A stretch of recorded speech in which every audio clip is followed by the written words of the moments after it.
Buhay na naman ngayong weekend ang matinding rivalry ng Ateneo de Manila University at ng DLSU University sa UAAP Men's Basketball. Maghaharap ang Ateneo at LaSalle ngayong linggo sa Mall of Asia Arena at ito na rin ang kanilang unang pagtatapat mula na magharap sila sa finals noong season 79. Wala pang talo ngayong season ng Ateneo habang may isang talo naman ang defending champions. Asahan ni Coach Tab Baldwin para sa Ateneo sina 3rd Ravena at Chibuze Ike habang muli na namang ibabandera ng LaSalle ang reigning MVP na si Ben Embala.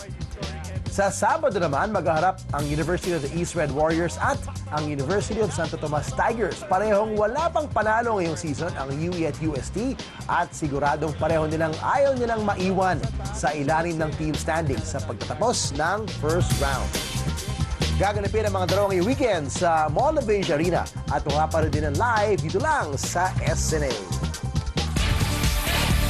Sino ang magwawagi sa Sunday Showdown ng Archers and Eagles? Kasama natin ngayon ang basketball analyst na si Coach Ronnie Magsadoc. Coach Ronnie, welcome back to the score. Teammate, salamat sa pagdalo, teammate. Okay, ito na. Back natin ni LaSalle. It's been quite a while since last year's finals and interesting journey ang tinaak ng parehong kupunan. Since then, malaking nawala sa LaSalle. Losing Jeron Teng, Thomas Torres, Perkins, ang daming mga key pieces, and yet malakas pa rin sila. They were still, heavily favored coming into the season. Pero so far, itong Ateneo ang wala pang talo. And there are some who looks at Ateneo as a favorite team, some LaSalle.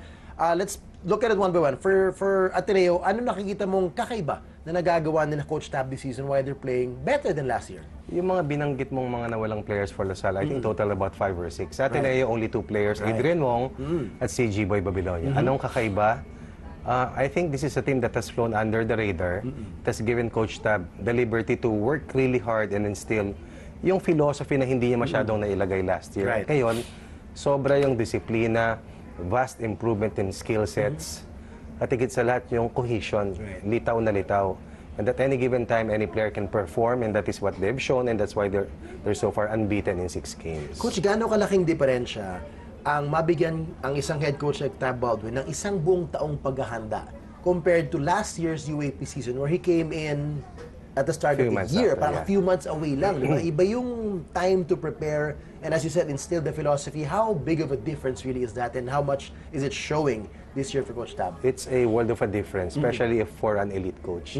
Hindi naman siya ordinary college coach. This is an international coach who was toiled the global landscape for the longest time as a national coach. So hindi lang club coach, hindi lang college coach. So experience-wise, ang dami niyang pwedeng ilagay. And anytime you want to put into something, it takes time. At saka inaaral din niya yung competition Anong klaseng culture, anong klaseng ugali ng mga players. And last year, kailangan ituro niya lahat. Isang bagsak. Ngayon may oras siya makilala, mahimay. Ibang-iba Pati yung demeanor niya, ibang-iba Last year, fiery. Ngayon, hindi mo papansin, nakaupo lang, talagang hindi nagsasalita. But he has allowed these players to come out and build its own character. And I think that's why so far they are a tough team to beat. Pati defensively, ibang-iba sila this year compared to last year. I agree. Okay, lipat naman tayo sa LaSalle wherein life is very interestingly challenging for them with, there's still only one loss. They only lost to UP. Ben Embala still leading the way as MVP. Pero I remember at the start of the season, and everybody, all of us in the panel are asking the big question, sino ang papalit sa leader role ni Jeron Teng? Kasi isa na yung leading scorer ka, iba pa yung leader ka. Diba? So, sa nakikita mo, Coach Ronnie, how has that been evolving para sa LaSalle this past 6 games for them in terms of finding the next guy to Jeron's throne? Well, I think that question remains to be answered. Because the team that played in the first 4 games is a different team that played in the last 2 games. Simply because they were not complete. Ben Embala just came on board dahil sa national team duties niya for Cameroon. With regards to the question, I thought it was going to be Melesio. The problem is, he's down with some health issues. So, with that vacuum again, who's the second best leader that could rise to the occasion given some sort of turbulence that they're facing dahil sa taas ng expectations at sa kumbaga yung iba hindi kumbinsido that they're as invincible as last year when they only lost 1 game in 17 outings all throughout the season. Sino? Probably Prince Rivero, probably Karakut, probably Kib Montalvo. Mbala is a very good player, the best player in the league in the last 2 years. But is he a leader? Probably not. But there is someone who has to be vocal and who can try to rally the troops when there's some sort of headwinds that will be facing them. And that is what they're going to need come the game against Ateneo on Sunday because magulo yan. Iba na yun kapag maingay yan. Competition ang kalaban mo. Totoo yan. Pag dumikit yung laban, doon talaga lumalabas yung pangangailangan ng isang leader, which we saw that last year what Jerome did. Na handang magpatalo at gustong magpanalo. Exactly, oo. Na hindi madali. Right. But nonetheless, of course, they have 6 wins. What's going good pa rin for them? It's not easy to be Coach Aldin Ayo with so many distractions, expectations. Ang dami. It's all there, di ba? Halo-halo eh. It's probably coaching Lasal and Ateneos, the 2 hardest jobs in kasama basketball. Yan. That's part of the territory. Di ba? Kasama yan. Pero anong magandang ginagawa nila? Kung bakit they've still had their 6 wins and they're right on the heels of Ateneo? Alam mo, when you talk about roster power, probably napakalayo ng disparity nila sa ibang teams given the build-up that they made. Kahit 6 yung nawala, 5 o 6 yung nawala. Anong ginagawa nilang tama? They're supposed to be the best defensive team in the competition. Because this was their DNA last year. 88 points offensively, 73 points defensively the entire season. Only 1 loss. This year, 100 points a game, but dead last on defense. Not within their DNA. So ano nangyayari sa mayhem defense sila? Yun ang magandang katanungan. It's either 2 things, diba, Coach? Either na-figure out na sila, or it's not being done as effectively in terms of defensive execution.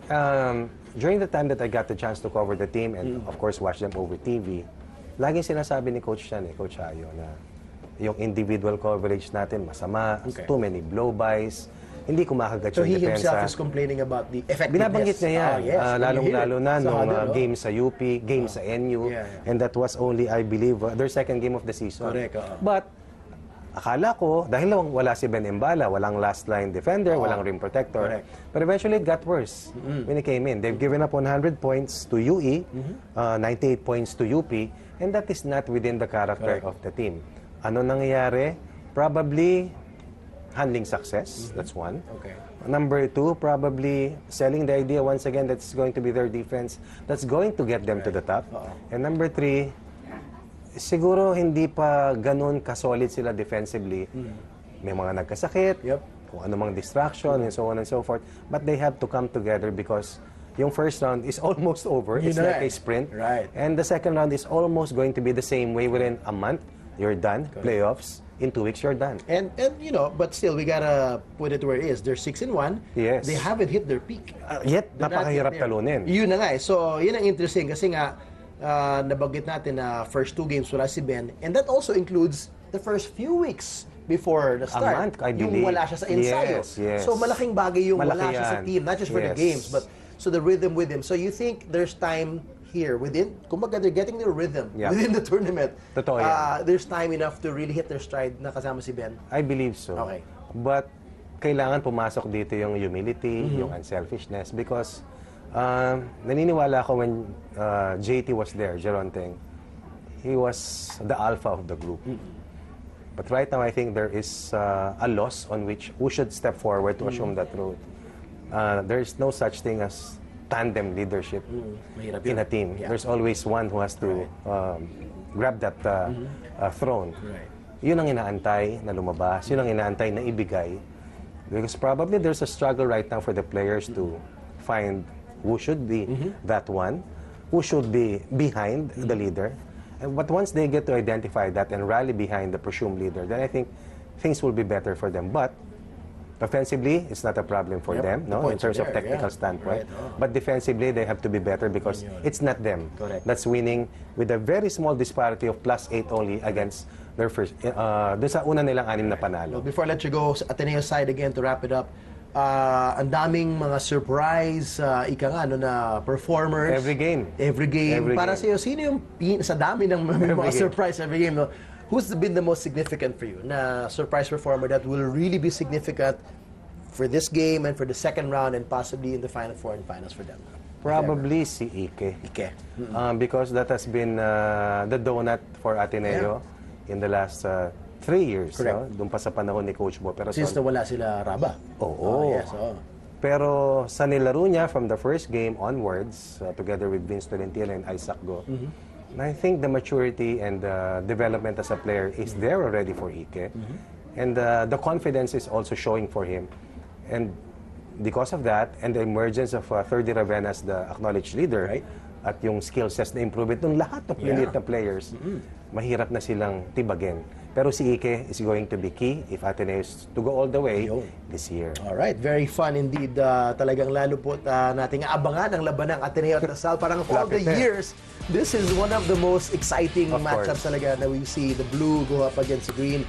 Sometimes you can throw the stats out the window because which will it's happen blue versus green, which will happen. So you'll never know what kind of magic and drama we will see. Coach Ronnie, maraming salamat. Thank you, teammate. For more sports updates, keep watching The Score. And don't forget to subscribe.